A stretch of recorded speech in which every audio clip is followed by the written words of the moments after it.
Normal delivery സാധ്യത ഗർഭിണികളിലെ ഏത് ആഴ്ച മുതലാണ് ആരംഭിക്കുന്നത് എന്നും നോർമൽ ഡെലിവറി സ്വാധീനിക്കുന്ന ഘടകങ്ങൾ എന്തൊക്കെയാണ്, നിങ്ങളുടെ ലേബർ അടുത്തിട്ടുണ്ട് എന്നുണ്ടെങ്കിൽ നിങ്ങളുടെ ശരീരം കാണിക്കുന്ന ലക്ഷണങ്ങൾ എന്തൊക്കെ എന്നതിനെ കുറിച്ച് നോക്കാം ഇന്നത്തെ വീഡിയോയിൽ. ഞാൻ ഡോക്ടർ റിസ. എന്റെ ചാനൽ ആദ്യമായിട്ട് കാണുന്നവരാണെങ്കിൽ സബ്സ്ക്രൈബ് ചെയ്യാൻ മറക്കരുത്. അപ്പൊ നമുക്ക് വീഡിയോയിലേക്ക് കടക്കാം. ഒരു ഗർഭിണിക്ക് നോർമൽ ഡെലിവറി സാധ്യമാവണമെന്നുണ്ടെങ്കിൽ നോർമൽ ഡെലിവറിയെ സ്വാധീനിക്കുന്ന ഒരുപാട് ഘടകങ്ങളുണ്ട്. അവയെല്ലാം അനുകൂലമാവുന്ന സമയത്താണ് ഈ ഒരു നോർമൽ ഡെലിവറിക്ക് വേണ്ടിയിട്ടുള്ള നാച്ചുറൽ ആയിട്ട് നമ്മുടെ ശരീരം പ്രിപ്പയർ ചെയ്ത് നാച്ചുറൽ ആയിട്ട് പെയിനും കാര്യങ്ങളൊക്കെ വരികയുള്ളൂ. അപ്പോൾ ചില കാര്യങ്ങൾ കറക്റ്റ് ആയിട്ട് നടന്നിട്ടില്ല എന്നുണ്ടെങ്കിൽ നോർമൽ ഡെലിവറി അത് ബുദ്ധിമുട്ടുണ്ടാക്കുന്നതാണ്. അപ്പോൾ ഏറ്റവും പ്രധാനപ്പെട്ട കാര്യങ്ങളിൽ ഒന്നാണ് ഹോർമോണൽ ഇൻബാലൻസ്. ഡെലിവറി അടുക്കാറാവുന്ന സമയത്തും സങ്കോചങ്ങൾ ആരംഭിക്കുന്നതിന് വേണ്ടിയിട്ടുള്ള ഓക്സിറ്റോസിൻ, പ്രോസ്റ്റഗ്ലാൻഡിൻ എന്നിവയുടെ ശരിയായ അളവിൽ അത് ഉൽപ്പാദിപ്പിക്കപ്പെടുന്നില്ല എന്നുണ്ടെങ്കിൽ നമ്മുടെ ഡെലിവറി ചിലപ്പോൾ താമസിച്ചേക്കാം. അടുത്തത് കുഞ്ഞിന്റെ സ്ഥാനമാണ്. കുഞ്ഞ് കറക്റ്റ് ആയിട്ടുള്ള പൊസിഷനിലല്ല എന്നുണ്ടെങ്കിൽ, അതായത് ഒപ്റ്റിമൽ പൊസിഷനിലായിട്ടുള്ള സിഫാലിക് പൊസിഷനിലല്ല എന്നുണ്ടെങ്കിൽ, അതായത് നിങ്ങളുടെ കുഞ്ഞിന്റെ തല താഴെയായിട്ടും കൈകാലുകളിലും മുകളിലായിട്ടുള്ള പൊസിഷനാണ് നോർമൽ ഡെലിവറിക്ക് ഏറ്റവും ഫേവറബിൾ ആയിട്ടുള്ള പൊസിഷൻ. അപ്പോൾ ഈ ഒരു പൊസിഷനിലല്ല എന്നുണ്ടെങ്കിൽ, പ്രത്യേകിച്ച് കുഞ്ഞ് ബ്രീച്ച് പൊസിഷൻ അല്ലെങ്കിൽ ട്രാൻസ്വേഴ്സ് പൊസിഷനിലൊക്കെയാണ് എന്നുണ്ടെങ്കിൽ പ്രസവം സ്വാഭാവികമായിട്ട് ആരംഭിക്കണമെന്നില്ല. അടുത്തത് അമ്മയുടെ പ്രായമാണ്. പ്രത്യേകിച്ച് 35 വയസ്സിന് മുകളിലുള്ളവർക്ക് പ്രസവം ആരംഭിക്കുന്നതിന് ചിലപ്പോൾ കാലതാമസം അനുഭവപ്പെട്ടേക്കാം. അടുത്തത് ഗർഭിണികളിൽ ഉണ്ടാവുന്ന ഉയർന്ന അളവിലുള്ള സ്ട്രെസ്സും ടെൻഷനും സ്വാഭാവികമായിട്ടുള്ള പ്രസവം തുടങ്ങുന്നതിനുള്ള ശരീരത്തിന്റെ കഴിവിനെ അത് തടസ്സപ്പെടുത്തുന്നതാണ്. അതുപോലെ ചില കേസുകളിൽ കുഞ്ഞ് സിഫാലിക് പൊസിഷൻ ആണ് എന്നുണ്ടെങ്കിലും നിങ്ങൾക്ക് സിഫാലോ പെൽവിക് ഡിസ്പ്രൊപ്പോർഷൻ ഉണ്ട് എന്നുണ്ടെങ്കിൽ, അതായത് നിങ്ങളുടെ കുഞ്ഞിന്റെ തല നിങ്ങളുടെ പെൽവിസിനേക്കാൾ വലുതാണ് എന്നുണ്ടെങ്കിൽ നിങ്ങളുടെ ശരീരം സ്വാഭാവികമായി പ്രസവിക്കണമെന്നില്ല. അപ്പോൾ ഇങ്ങനെയുള്ള കേസുകളിലും സിസേറിയൻ ഡെലിവറി വന്നേക്കാം. അതുപോലെ അമ്മയുടെ ആരോഗ്യമാണ് അടുത്തത്. ഉയർന്ന രക്തസമ്മർദ്ദം, ഗർഭകാല പ്രമേഹം അല്ലെങ്കിൽ അണുബാധ തുടങ്ങിയ അവസ്ഥകൾ നോർമൽ ഡെലിവറിയെ എഫക്ട് ചെയ്യുന്ന ഒരു കാര്യമാണ്. അതുപോലെ ചില മെഡിക്കൽ കണ്ടീഷനുകൾ, സർവൈക്കൽ ആൻഡ് യൂട്രൈൻ അബ്നോർമാലിറ്റീസ് ചില കേസുകളിൽ ലേബർ സ്റ്റാർട്ട് ചെയ്യുന്നതിനെ അത് തടസ്സപ്പെടുത്തുകയും ചെയ്തേക്കാം. അപ്പോൾ ഈ പറഞ്ഞ കാരണങ്ങൾ കൊണ്ടെല്ലാം തന്നെ ഈ ഒരു നോർമൽ ഡെലിവറിയെ എഫക്ട് ചെയ്യുന്നത് കൊണ്ട് തന്നെ ഇതെല്ലാം അനുകൂലമാവുന്ന ഒരു കേസാണ് എന്നുണ്ടെങ്കിൽ നിങ്ങൾക്ക് നോർമൽ ഡെലിവറി സാധ്യത കൂടുതലായിരിക്കും. അപ്പോൾ കുഞ്ഞിന്റെ ഒരു പൊസിഷൻ മാത്രമല്ല നോർമൽ ഡെലിവറി സാധ്യത കൂട്ടുന്നത് മറ്റു പല ഘടകങ്ങളെയും അത് സ്വാധീനിക്കുന്നുണ്ട്. അതുകൊണ്ട് തന്നെ മറ്റെല്ലാ കാര്യങ്ങളും ഓക്കെ ആണ് എന്നുണ്ടെങ്കിലാണ് നിങ്ങളുടെ കുഞ്ഞ് സിഫാലിക് പൊസിഷൻ ആണ് എന്നുണ്ടെങ്കിലും നോർമൽ ഡെലിവറി സാധ്യത കൂട്ടുന്നത്. ഇനി നമുക്ക് നോർമൽ ഡെലിവറി സാധ്യത ഗർഭിണികളിലെ ഏത് ആഴ്ച മുതലാണ് ആരംഭിക്കുന്നത് എന്ന് നോക്കാം. അതുപോലെ തന്നെ ഈ ഒരു ടൈം ലൈൻ എന്തുകൊണ്ടാണ് ഇങ്ങനെ പറയുന്നത് എന്നതിനെ കുറിച്ച് നമുക്ക് നോക്കാം. അപ്പോൾ നോർമൽ ഡെലിവറി സാധ്യത ഗർഭിണികളിൽ ആരംഭിക്കുന്നത് 37 ആഴ്ച മുതൽ 42 ആഴ്ചയുടെ ഉള്ളിലായിട്ടാണ്. അപ്പോൾ നിങ്ങൾക്ക് 37നും 42 ആഴ്ചയുടെ ഇടയിലായിട്ട് എപ്പോൾ വേണമെന്നുണ്ടെങ്കിലും നിങ്ങളുടെ പ്രസവം തുടങ്ങാം. അതുകൊണ്ട് തന്നെ നിങ്ങൾക്ക് 37 ആഴ്ച കഴിഞ്ഞിട്ടുണ്ട് എന്നുണ്ടെങ്കിൽ നിങ്ങൾ നിങ്ങളുടെ ഡെലിവറി എക്സ്പെക്ട് ചെയ്യേണ്ടതാണ് എപ്പോൾ വേണമെന്നുണ്ടെങ്കിലും. അപ്പോൾ 37 ആഴ്ച മുതൽ 38 ആഴ്ചയുടെ ഉള്ളിലാണ് എന്നുണ്ടെങ്കിൽ നമ്മൾ ഏർലി ഫുൾ ടേം ആയിട്ടാണ് കണക്കാക്കുന്നത്. അതായത് നിങ്ങളുടെ കുഞ്ഞ് ഏതാണ്ട് പൂർണ്ണമായിട്ടും വികസിച്ചിരിക്കുന്ന ഒരു സമയമാണ്. നിങ്ങളുടെ കുഞ്ഞിന്റെ ശ്വാസകോശവും അവയവങ്ങളും ഗർഭപാത്രത്തിന് പുറത്ത് വന്നു കഴിഞ്ഞാലും പ്രവർത്തിക്കാൻ തയ്യാറാണ്. അതുകൊണ്ട് തന്നെ കുഞ്ഞിന് ഇപ്പോൾ ഡെലിവറി നടന്നു കഴിഞ്ഞാലും കുഞ്ഞിന് യാതൊരു പ്രശ്നവും ഇല്ലാതെ തന്നെ കുഞ്ഞിന് നല്ല രീതിയിൽ തന്നെ ശ്വസിക്കാനും അതുപോലെ തന്നെ നമ്മുടെ അന്തരീക്ഷമായിട്ട് കുഞ്ഞിന് അഡാപ്റ്റ് ആവാനും കഴിയുന്നതാണ്. എന്നാൽ ഈ ഒരു സാധാരണ പ്രസവം ഈ ഒരു സമയത്ത് സാധ്യമാണ് എന്നുണ്ടെങ്കിലും എന്നാൽ ചില കുഞ്ഞുങ്ങൾക്ക് വളരാൻ കുറച്ചുകൂടെ സമയം വന്നേക്കാം. അതുകൊണ്ട് തന്നെ സാധാരണ പ്രസവത്തിന് ഏറ്റവും അനുയോജ്യമായിട്ടുള്ള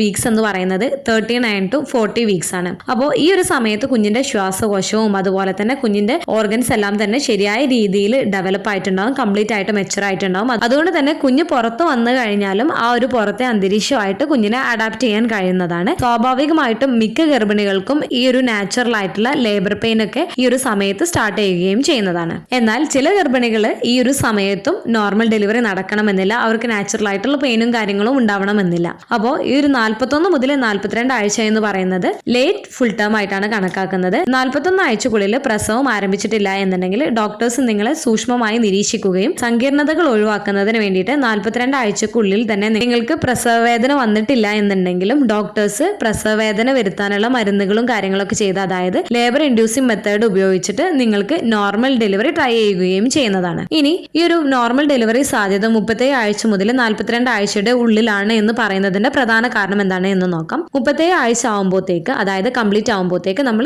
ഏർലി ഫുൾ ടൈം ആയിട്ടാണ് കണക്കാക്കുന്നത്. ഈ ഒരു സമയത്ത് മിക്ക കുട്ടികളും പൂർണ്ണമായി വികസിക്കുകയും ഗർഭാശയത്തിന് പുറത്ത് ശ്വസിക്കാൻ പാകത്തിന് അവരുടെ ലങ്സ് പാകമാവുകയും ചെയ്യുന്നതാണ്. അതുകൊണ്ട് തന്നെ ഈ ഒരു സമയത്ത് കുഞ്ഞുങ്ങൾ പുറത്ത് വന്നു കഴിഞ്ഞാലും നമ്മുടെ അന്തരീക്ഷമായിട്ട് അഡാപ്റ്റ് ആവുകയും കുഞ്ഞിന് നല്ല രീതിയിൽ ശ്വസിക്കാൻ കഴിയുന്നത് കൊണ്ട് തന്നെ മറ്റു സങ്കീർണതകളൊന്നും കുഞ്ഞിന് ഉണ്ടാവുകയും ചെയ്യുന്നതല്ല. അടുത്തത് അമ്മയുടെ ശരീരം പ്രസവത്തിനായിട്ട് തയ്യാറാവാൻ തുടങ്ങുന്നത് 37 ആഴ്ചക്ക് ശേഷമാണ്. നിങ്ങളുടെ കുഞ്ഞ് പുറത്തേക്ക് വരുന്നതിനായിട്ട് നിങ്ങളുടെ സെർവിക്സ് തുറക്കാൻ തുടങ്ങുകയും ചെയ്യുന്നത് ചെയ്യുന്നത് ഈ ഒരു സമയം മുതലാണ്. അപ്പോൾ നിങ്ങളുടെ ശരീരം സാധാരണയായിട്ട് 37 ആഴ്ച മുതൽ 42 ആഴ്ചക്കിടയിലുള്ള പ്രസവത്തിന് തയ്യാറാണ്. ഇത് സുരക്ഷിതവും സമ്മർദ്ദമില്ലാത്തതുമായിട്ടുള്ള ജനനത്തിന് അനുവദിക്കുകയും ചെയ്യുന്നതാണ്. അതുപോലെ ഈ ഒരു സമയത്താണ് എന്നുണ്ടെങ്കിൽ മെഡിക്കൽ ഇടപെടലുകളുടെ ആവശ്യം കുറവായിരിക്കും, സിസേറിയന്റെ ആവശ്യകത കുറയുകയും ചെയ്യുന്നതാണ്. അപ്പോൾ ഈ പറഞ്ഞ കാരണങ്ങൾ കൊണ്ടൊക്കെയാണ് 37 ആഴ്ച മുതലാണ് നോർമൽ ഡെലിവറി സാധ്യത ആരംഭിക്കുന്നത് എന്ന് പറയുന്നത്. അപ്പോൾ 37 ആഴ്ചക്ക് മുൻപാണ് പ്രസവം നടക്കുന്നത് എന്നുണ്ടെങ്കിൽ നോർമൽ ഡെലിവറി സാധ്യമാവില്ലേ എന്നുള്ളതും ചിലരിലൊക്കെ ഉള്ള ഡൗട്ട് ആയിരിക്കും. 37 ആഴ്ചക്ക് മുൻപ് നിങ്ങളുടെ കുഞ്ഞ് പൂർണ്ണമായിട്ട് കുഞ്ഞിന്റെ ലങ്സ് വികസിച്ചിട്ടുണ്ടാവില്ല. അപ്പൊ അതുകൊണ്ട് തന്നെ ചില കുഞ്ഞുങ്ങൾക്ക് ഒരു 37 ആഴ്ചക്ക് മുൻപാണ് പ്രസവിക്കുന്നത് എന്നെങ്കിൽ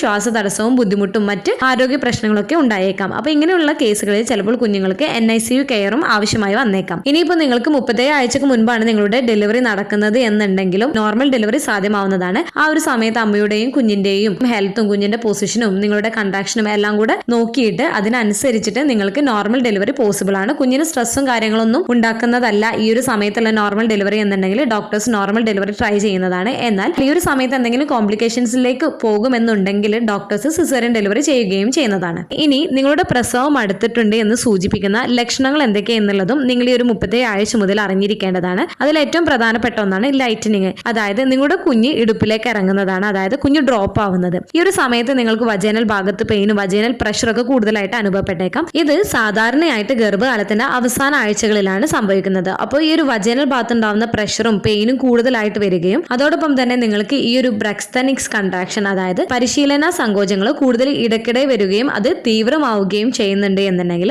ഇത് നിങ്ങളുടെ ശരീരം യഥാർത്ഥ പ്രസവത്തിനായിട്ട് തയ്യാറെടുക്കുന്നതിന്റെ ലക്ഷണമാണ്.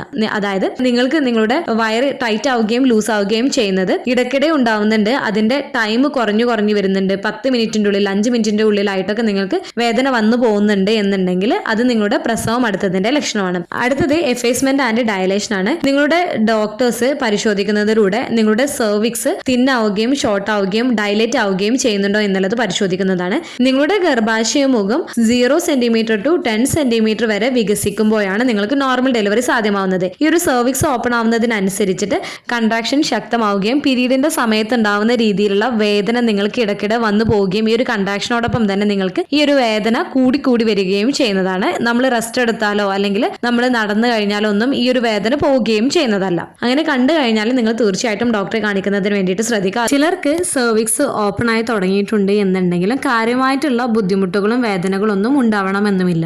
അതുപോലെ 37 ആഴ്ചക്ക് മുൻപാണ് നിങ്ങൾക്ക് ഈ ഒരു പ്രസവ വേദന പോലെ നിങ്ങൾക്ക് ഉണ്ടാവുന്നത് എന്നുണ്ടെങ്കിലും തീർച്ചയായിട്ടും നിങ്ങൾ ഡോക്ടറെ കാണിക്കുന്നതിന് വേണ്ടിയിട്ട് ശ്രദ്ധിക്കേണ്ടതാണ്. ഇത് നേരത്തെയുള്ള പ്രസവത്തിന്റെ ലക്ഷണമായേക്കാം. ഇനി നിങ്ങൾക്കുണ്ടാവുന്ന വേദനയും കൺട്രാക്ഷനും ട്രൂ ആണോ ഫോൾസ് ആണോ എന്ന് അറിയുന്നതിന് വേണ്ടിയിട്ട് നിങ്ങൾക്ക് ഡൗട്ട് ഉണ്ട് എന്നുണ്ടെങ്കിൽ ഇതിന്റെ വീഡിയോ ഡീറ്റെയിൽ ആയിട്ടുള്ളത് ഞാൻ ചെയ്തിട്ടുണ്ട്. അപ്പോൾ അതിന്റെ ലിങ്ക് ഡിസ്ക്രിപ്ഷൻ ബോക്സിൽ കൊടുക്കുന്നുണ്ട്. അപ്പോൾ നോർമൽ ഡെലിവറി സാധ്യത ഏത് ആഴ്ച മുതലാണ് ആരംഭിക്കുന്നത്, നോർമൽ ഡെലിവറി എഫക്ട് ചെയ്യുന്ന കാര്യങ്ങൾ എന്തൊക്കെ എന്നുള്ളതിനെ കുറിച്ചാണ് ഇന്നത്തെ വീഡിയോയിൽ ഡിസ്കസ് ചെയ്തിട്ടുള്ളത്. ഈ ഒരു വീഡിയോ നിങ്ങൾക്ക് യൂസ്ഫുൾ ആയിട്ട് തോന്നിയിട്ടുണ്ടെങ്കിൽ മറ്റുള്ളവർക്കും കൂടെ ഷെയർ ചെയ്ത് കൊടുക്കുക. എന്തെങ്കിലും ഡൗട്ടുകൾ ഉണ്ടെങ്കിൽ കമന്റ് അടിച്ച് വെക്കാവുന്നതാണ്. അടുത്തൊരു വീഡിയോയിൽ കാണുന്നത് വരെ ബൈ.